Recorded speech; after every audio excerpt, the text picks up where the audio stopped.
তো আমার আল্লাহ বলছেন হুদাল্লিল মুত্তাকি, আমরা সবাই মিলে ইহদিনা বলতেছি না, কিন্তু আল্লাহ বলতেছে হুদাল্লিল মুত্তাকি, হেদায়েত মুত্তাকিনদের জন্য। কেন? কারণ মুত্তাকিনদেরকে শয়তান পথভ্রষ্ট করতে পারে না। আমাদেরকে বলেছে আমরা কি করব, আমরা যেন মুত্তাকিনদের সাথে সময় ব্যয় করি। বুঝতে পেরেছেন? তা আমি যেখান থেকে শুরু করেছিলাম রাসূল করিম আকল এবং এশক, আকল এবং এশক, আমরা যখন আকল আর নফস একসাথে থাকে, আকল শুধু বলে আমি, আমার জন্য, আমার কারণে, আমি করেছি, আজি। কিন্তু এশক আকলের চেয়ে ভিন্ন। এশক নিজেকে দুর্বল করে, গোপন করে। আপনি যদি লাভ করেন না আপনি করেছেন, না আমি করি, কে করেছে আরেকজন, আর আমি না, আমি না, আপনি, আমি কোনো বড় কিছু না, আমি ছোটখাটো মানুষ। তো এশকের মানুষ এটা আসমানে উপরে থাকে, কিন্তু যেহেতু আমি আমি আমি বলে, তা আপনি বলে আমার মতো। কিসের মতো? আমার মতো। এটা মানুষের ধর্ম। মানুষ যেটা অতি ভদ্র হয় ওইটাকে আপনি আপনার মতো করে বানাই ফেলেন, আপনি ইজি হয়ে যান। আকল এবং এশক, একজনের থুতু, আমার নবীর থুতু মুবারক, ঠিক না?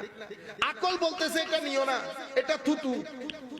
এশক বলতেছে এটা থুতু বলিস না, এটা থুতু মুবারক, এটা থুতু মুবারক, এটা আমার মাহবুবের থুতু। আকল বলতেছে খবরদার ধারে যাইস না, এশক বলতেছে সেটা নিয়ে মুখে আর বুকে লাগা। সাহাবায়ে কেরাম কোনটা করছে? আকলের রাস্তায় হেঁটেছে না এশকের রাস্তায় হেঁটেছে? এই সুন্নিয়ত হচ্ছে আকল বাদ দিয়ে এশকের রাস্তায় হাঁটার নাম। আকল বাদ দিয়ে আপনি লিল্লাহে তাকবীর বলে বন্ধ হয়ে গেছেন, রিসালাত নাই, আবার ইয়া নিয়ে সংকটে পড়ে গেছেন, আপনি আকলের পেছ থেকে বের হইতে পারেন না।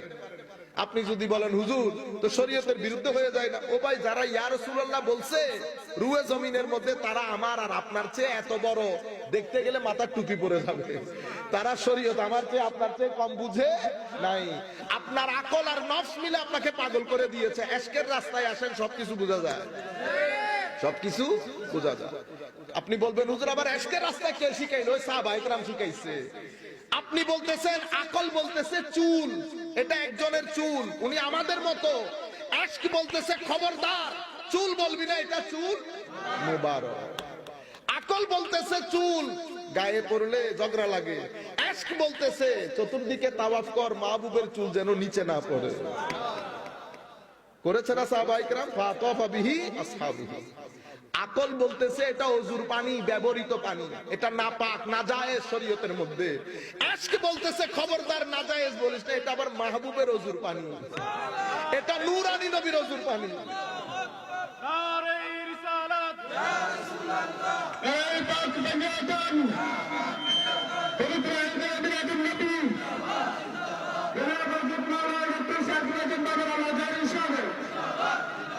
সম্মানিত উপস্থিতি। তো এখন আপনি কোন রাস্তা দিয়ে হাঁটবেন? এশক বলতেছে এগুলা তো নোক, এগুলা কি নোক। আকল বলতেছে এই নোক, এগুলা ধরিস না, এগুলা বাইরে ফালাই দে। এশক বলতেছে বেটা নোক বলিস না, নোক মুবারক বল, এটা আমার মাহবুবের নোক। বুঝতে পেরেছেন?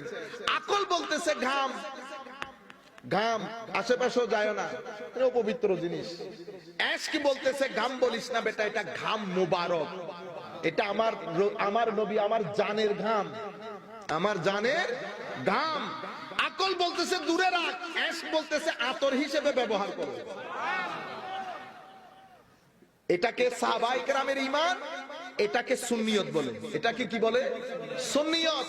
আর এই আকলের কথা এটাকে বলে খারিজিয়ত। এটাকে কি বলে? খারিজিয়ত।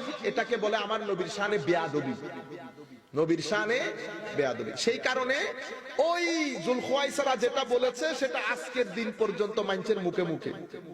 বুঝতে পেরেছেন? এটা একটা ধারা, এটা একটা মাইন্ডসেট, এটা ধারা। আমার নবী সাল্লাল্লাহু আলাইহি ওয়াসাল্লাম, আমরা বক্তব্য শেষ করব। আমার নবী সাল্লাল্লাহু আলাইহি ওয়াসাল্লাম, আমার নবীর মধ্যে আল্লাহ দুইটা জিনিস রেখেছেন। কয়টা জিনিস? দুইটা। একটাকে বলে মিসলিয়াত, আরেকটাকে বলে ফজিলত। মিসলিয়ত কি? মিসলিয়ত হচ্ছে এমন কিছু বৈশিষ্ট্য যেটা দেখলে একজনকে আমার মতো মনে হয়। যেমন উনি বাজারে গেছেন, আমিও বাজারে গেছি, একই বাজার থেকে বাজার করছি, তো একই সমাজে খাদ্য গ্রহণ করেছি, বন্ধুত্ব করেছি, আমার মতো। চোখ, কান, হাত আমাদের মতো। তো মিসলিয়ত কাকে বলে? এমন গুণ যেটা দেখলে এক ব্যক্তিকে আমাদের মতো। আর ফজিলত কাকে বলে? ফজিলত বলা হয় এমন বৈশিষ্ট্য যেটা দেখলে ওই একই ব্যক্তিকে আর আমাদের মতো মনে হয় না আসমানে। বুঝতে পেরেছেন? সেই কারণে আপনি বাশার শব্দের প্রতি দৃষ্টি দিলেন, উলামায়ে কেরামের দৃষ্টি আকর্ষণ করব, বাশার শব্দের প্রতি দৃষ্টি দিলেন, আপনি নবী শব্দ দেখতে হবে না, নবী দেখতে হবে না। নবী বলে কাকে? তো নবী বলা হয়, নবীর অনেক শব্দের অর্থের মধ্যে তিনটা অর্থ কমন। সেটা কি? হামজা দিয়ে পড়েন অথবা হামজা ছাড়া পড়েন। নবী বলেন, নাবা বলেন অথবা নাবাউন বলেন, যেটাই বলেন তিনটা অর্থ থেকে বের হবে না। নবী শব্দের অর্থ হচ্ছে এমন সত্তা যার সিনার ভিতরে আল্লাহ অদৃশ্যের জ্ঞান দিয়ে ভরপুর করে দিয়েছেন। ঠিক আছে? অথবা নবী শব্দ, নবী বলা হয় এমন সত্তাকে যাকে আল্লাহ অদৃশ্যের ব্যাপানা জ্ঞান দান করে মানব জাতির কাছে পাঠিয়েছেন এগুলার সংবাদ দেওয়ার জন্য। অথবা নবী মানি আল মাকান আল মুরতাফা, এমন একটা উঁচা জায়গা যেটা দূর দরাজ থেকে মানুষ দেখে ঠিকানার সন্ধান পায়। তো এই দৃষ্টিতে নবীকে নবী কেন বলা হয়? তো নবীকে নবী বলা হয়, নবী সৃষ্টি জগতের মধ্যে সমস্ত সৃষ্টির চেয়ে নবীর মকাম অনেক ঊর্ধ্বে, যাকে দেখে মানুষ হেদায়েতের রাস্তা তালাশ করে পায়। সেই কারণে নবীকে নবী বলে। এবার বলেন তো দেখি, বাশার বলার পরে আমার মতো বলছেন, নবী বলার পর আর আমার মতো বলতে পারতেছেন, এটা হচ্ছে ফজিলত। তো ফজিলত কোনটা? এমন কিছু গুণ যেটা দেখলে এক ব্যক্তিকে আর আমাদের মতো মনে হয় না। কি রকম? আপনি বলতেছেন হুজুর আমারও চোখ, নবীরও চোখ, ঠিক আছে, তো আমার চোখের মধ্যে সাইজ দেখেন, গুটলি, একটা পিন্ডলি, সবকিছু মিলে আমার নবীর মতোই তো। কিন্তু আমার নবী বলতেছেন আমি সামনে যেমনে দেখি পিছনেও তেমনে দেখি, সামনে যেমনে দেখি পিছনেও, ও সামনে পিছনে বাদ দেন, আমার নবী বলতেছে তোমাদের সিনার ভিতরের খুশু খুদু পর্যন্ত আমি নবী দেখি। তো চোখ এক হয়ে গেছে। আপনি এবার হাত দিয়ে চিন্তা করেন, আমার নবীর হাতের ইশারা সূর্য ফেরত আসছে না, আঙ্গুলের ইশারায় চন্দ্র দ্বিখণ্ডিত হয়েছে না। আপনি আজকে থেকে কিয়ামত পর্যন্ত এমনি এমনি করেন দেখি কিছু হয় কিনা। তাইলে আঙ্গুল দেখতে আমাদের মতো, কিন্তু বৈশিষ্ট্যের দিক থেকে আমাদের মতো না, এটা বোঝার জন্য কোরআন হাদিস পড়তে হয়। আচ্ছা, তাইলে নবীর মধ্যে দুইটা অংশ। এই দুই জিনিসকে ঘিরে পৃথিবীর মানুষ পাঁচ ধরনের। কয় ধরনের? প্রথম ধরনেরকে আমরা কাফের বলি। কি বলি?